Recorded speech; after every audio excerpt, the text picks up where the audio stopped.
Nos enseñaron que Porfirio Díaz fue un dictador despiadado.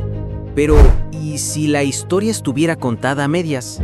¿Y si el hombre al que culpan por una dictadura fue también quien modernizó México como nadie más? Hoy conocerás la historia del general que llevó a México a su mayor esplendor y también a su mayor caída.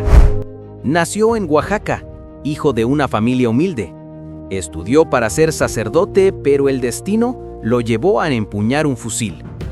Durante la invasión francesa, Díaz se convirtió en uno de los héroes que defendió a México con una ferocidad que asombró a propios y extraños. Mientras otros huían, él avanzaba al frente. Su lema era simple: sufragio efectivo, no reelección. Una frase que con el tiempo se volvería su mayor contradicción. Cuando Juárez murió y Lerdo de Tejada asumió el poder, Díaz sintió que México necesitaba orden. En 1876 tomó las armas, derrocó al gobierno y se proclamó presidente. Y así comenzó el Porfiriato, una era que duraría más de 3 décadas. Durante ese tiempo, México cambió como nunca antes. Se construyeron más de 20,000 kilómetros de vías férreas. La electricidad llegó a las ciudades. El peso mexicano se volvió una moneda respetada en el mundo. Porfirio abría el país a las inversiones extranjeras y México por primera vez parecía avanzar al ritmo de las potencias europeas. Pero mientras el país brillaba, en el fondo se gestaba una oscuridad. El progreso de unos pocos se levantaba sobre la miseria de millones. Los campesinos perdían sus tierras. Las fábricas crecían, pero los obreros trabajaban hasta 14 horas por sueldos miserables. Las huelgas de Cananea y Río Blanco fueron aplastadas con sangre. El ejército disparó contra mexicanos que pedían pan y dignidad. Porfirio mantenía la paz con mano de hierro. La prensa era silenciada, los opositores exiliados, los pueblos vigilados. México parecía un país moderno, pero en realidad era un volcán a punto de estallar. Porfirio envejecía, pero se negaba a soltar el poder. Cada elección era una farsa cuidadosamente planeada. Los gobernadores eran elegidos por lealtad, no por méritos. Su lema, orden y progreso, se convirtió en símbolo de control absoluto.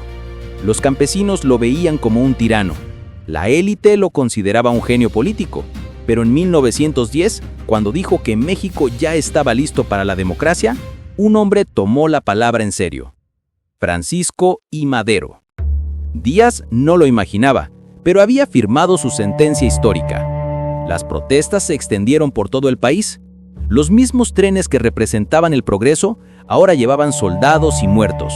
El 25 de mayo de 1911, Porfirio Díaz renunció. Tenía 80 años. Abandonó el país rumbo a Francia, sin honores, sin aplausos. Atrás dejaba un México dividido, pero irreversiblemente moderno. Antes de partir, dijo una frase que aún resuena más de un siglo después: «Pobre México, tan lejos de Dios y tan cerca de Estados Unidos». Murió en París en 1915, lejos de su tierra, mirando los retratos de un país que ya no existía. Nunca regresó a México, ni siquiera sus restos descansan en el suelo que defendió y gobernó. Al final de su vida, el hombre que había controlado todo, no controlaba ni su destino. Dicen que pasaba horas mirando por la ventana, preguntándose si hizo lo correcto, porque tal vez no fue el monstruo que pintaron, ni el héroe que soñó ser. Tal vez fue solo un hombre atrapado entre el deber y la ambición, porque gracias a él, México tuvo ferrocarriles, industria y estabilidad, pero también censura, represión y desigualdad. Fue el arquitecto del progreso y el símbolo del abuso. Por eso su nombre aún divide a los mexicanos. ¿Fue el hombre que levantó a México o lo quebró? Esa respuesta no está en los libros, está en la memoria de un pueblo que aún no decide si recordarlo con gratitud o con rencor. Más de un siglo después, los mismos problemas siguen vivos: corrupción, desigualdad, poder absoluto. Tal vez Porfirio Díaz no fue el villano, tal vez fue el reflejo de un país que no ha cambiado. En este canal recordamos la historia, pero también la cuestionamos, porque solo entendiendo el pasado podremos escribir un futuro distinto. ¿Y tú? ¿Crees que Porfirio Díaz fue el salvador de México o su dictador más cruel?